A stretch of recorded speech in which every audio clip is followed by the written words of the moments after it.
Hi everyone, welcome back to सरकारी नौकरी वाले बाबा। I am Dhananjay.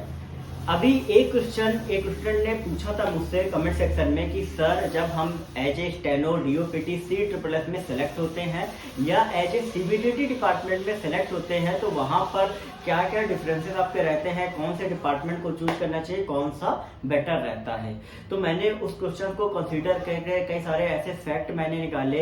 अब डीओपीटी C++ के बारे में कई सारी ऐसी चीजें मैंने एक्सप्लोर करी, उनका डेटा मैंने कलेक्ट किया, तो उसका मैं एक अलग से वीडियो में आपको बताऊंगा जिसमें मैं आपको सारी जानकारी मैं आपको बताऊंगा जो डीओपीटी C++ से रिलेटेड आपकी रहती है। लेकिन यहाँ पर आज मैं आपको मेनली डिफरेंस बताऊंगा कि C++ और सीबीडीटी में कौन सा बेटर है और कौन सा डिपार्टमेंट जो है वो आपको चूज करना चाहिए। देखिए, एक चीज आप ध्यान रखिए कि डीओपीटी C++ में जब आप सिलेक्ट होते हैं तो डीओपीटी C++ का आपका जो मेन काम है वो कई सारी ऐसी मिनिस्ट्रीज है, ministry of defence, ministry of agriculture, ministry of industry and तो बहुत सी ऐसी मिनिस्ट्रीज है जिनको आपका जो सबऑर्डिनेट मतलब जो ऑफिशियल्स आपको होते हैं, ठीक है, आपका ग्रुप सी के वो सारे सर्कुलेट करना, ग्रुप सी और ग्रुप डी के सर्कुलेशन का पूरा काम आपका डीओपीटी C++ के अंडर में आपका आता है। अब C++ क्या होता है कि सेंट्रल सेक्रेटरिएट स्टेनो सर्विसेज आपका C++ आपका रहता है। अब मेनली आपको ये चीज समझ में आ गई कि जब आप यहाँ पर ज्वाइन करते हैं तो वहां पर जरूरी नहीं आपको अलग अलग मिनिस्ट्री में भी आपको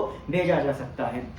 अब यहाँ पर डिफरेंस जो हम एक एक करके हम फाइंड करेंगे वो हम पहले फाइंड करेंगे आपका पोस्टिंग से लेके, ठीक है, क्योंकि आपकी पोस्टिंग आपकी कहाँ पर रहती है, किस तरीके से आपकी दोनों में रहती है। तो यहाँ पर एक चीज आप ध्यान रखें कि जब आप एज ए सीबीडीटी में स्टेनो बनते हैं तो यहाँ पर आपको ऑल ओवर इंडिया आपको पोस्टिंग मिलती है। स्पेशली जितने भी साउथ के स्टूडेंट हैं उनको कहीं ना कहीं बहुत आसानी से अपने होम पोस्टिंग मिल जाती है, लेकिन जितने भी नॉर्थ के स्टूडेंट हैं उनको ज़्यादा हायर रैंक लानी पड़ती है, लेकिन उनको भी होम पोस्टिंग बहुत ही ईजिली मिल जाती है। लेकिन यहाँ पे अगर C++ की बात करें तो यहाँ पर सिर्फ आपको दिल्ली में ही आपको पोस्टिंग मिलती है। आप दिल्ली में ही हमेशा ऑल ओवर मतलब अपनी लाइफ पूरा रहोगे, इसके अलावा कहीं भी बाहर आप नहीं जा पाओगे। अब बात करते हैं हम सैलरी की, तो देखिए ग्रेड पे दोनों का आपका लगभग सेम होता है, तो सैलरी भी आपकी दोनों में आपकी बिल्कुल इक्वल मिलती है, कोई भी सैलरी में डिफरेंस नहीं होता, कोई भी अलाउंस में आपका डिफरेंस नहीं आता है। अगर हम इसके बाद हम बात करते हैं आपके प्रमोशन की, तो प्रमोशन में आपको एक चीज ध्यान रखनी है कि डीओपीटी C++ में आपको जो प्रमोशन का क्राइटेरिया है वो काफी अलग है। अभी मैं दोनों के बारे में बताऊंगा क्योंकि ये प्रोस्पेक्ट समझना आपको बहुत ज्यादा जरूरी होता है। देखिए, डीओपीटी C++ में जो आपका प्रमोशन का कैडर होता है वो आपका होता है कि ग्रेड डी से आप सिलेक्ट होते हो, फिर आपका पर्सनल असिस्टेंट आप बनते हो, फिर आपका प्राइवेट सेक्रेटरी आप बनते हो, फिर प्रिंसिपल प्राइवेट सेक्रेटरी बनते हो, सीनियर प्रिंसिपल प्राइवेट सेक्रेटरी बनते हो और उसके बाद आप बनते हो principal staff officer PSO NSFG grade में, ठीक है। इस तरीके से आपके प्रमोशन जो होते हैं वो आपके रहते हैं। अब यहाँ पर एक चीज आपको ध्यान रखनी है और वो ये रखनी है कि जब आप इन पोस्ट पे आप प्रमोट होते हो तो आपको कितना टाइम लगता है, क्योंकि ये जानना आपके लिए बहुत जरूरी है।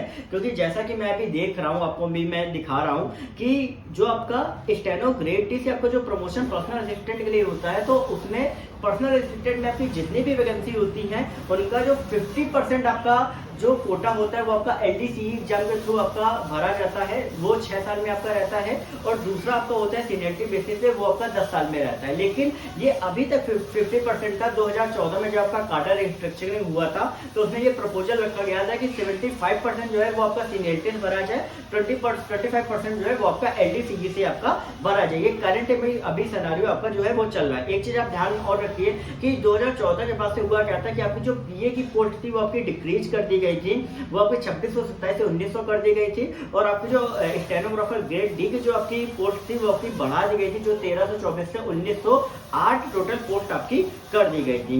इस तरीके से अलग अलग काडर में भी पोस्ट आपकी बढ़ाई गई थी, कम की गई थी, उसका मैं वीडियो एक बार डीओपीटी का अलग से बना दूंगा, वो ध्यान से आप देखिएगा, उससे आपको सारे डाउट्स आपको उसके बारे में भी क्लियर हो जाएंगे। वो थोड़ा सा ज्यादा एक्सप्लेन करके मैं बताऊंगा, तो आप इस चैनल को सब्सक्राइब करें जिससे उसका भी नोटिफिकेशन आपको टाइम से मिल जाए। अब यहाँ पे आपने देख लिया, आपने पूरा देख लिया होगा कि किस किस तरीके से आपका प्रमोशन आपका होता है, आपने इमेज में देखा होगा। लेकिन अगर हम बात करते हैं कि जब आप एज ए स्टेनो सीबीडीटी में आप ज्वाइन करते हैं तो वहां पर क्या प्रमोशन का क्राइटेरिया है। देखिए, यहाँ पर भी थोड़ा सा अभी क्या है कि काफी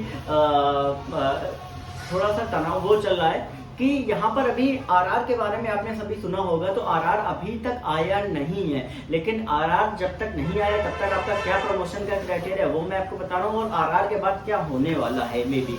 देखिए आरआर में आपका क्या है कि आरआर के जो ओल्ड आरआर आपका है उसके अकॉर्डिंगली जो स्टेनोग्राफर ग्रेड 2, आप as a grade 2 income tax में आप सिलेक्ट होते हैं, तो यहाँ पर जो आरआर आपका है ओल्ड आरआर, उसके अकॉर्डिंगली 5 साल में आपका ग्रेड 1 में 4200 ग्रेड पे भी होता है, और उसके बाद फिर आपका पीएस सीनियर फिर इस तरीके से आपका कार्डर चलता है। लेकिन आप जब इंस्पेक्टर की लाइन में आप जाते हो, कि यहाँ पर आपको 2 लाइन होती हैं, एक तो आप पीएस की लाइन, दूसरी आपका इंस्पेक्टर की लाइन इंस्पेक्टर आईटीओ में। तो यहाँ पर आपको ministerial staff income tax inspector का एग्जाम डिपार्टमेंटल लेना होता है, तब आप जो है वो आपका इनकम टैक्स इंस्पेक्टर आईटीओ का कार्डर में आप जा सकते हो। तो यहाँ पर आपको ड्यूल अपॉर्चुनिटी आपको मिलती है। साथ ही साथ कहीं ना कहीं जब आप इंस्पेक्टर लाइन में जाते हो तो आपके पास एक पावर रहती है, कहीं ना कहीं आपको मिलनी, अभी जैसे इन्वेस्टिगेशन सेक्शन में आप गए तो वहाँ पे फील्ड वर्क भी आपको रहता है, तो बहुत ही इंटरेस्टिंग जॉब आपके लिए यहाँ पर हो जाती है। लेकिन मेन जॉब के लिए प्रॉब्लम आती है वो आती है कि अगर आप मेनली ऑल ओवर इंडिया में कहीं पर पोस्टिंग लेना प्रेफर करते हैं तो सीबीडीटी आप चूज कर सकते हो। अगर आपकी रैंक अच्छी है तो मे भी हो सकता है आपको होम पोस्टिंग भी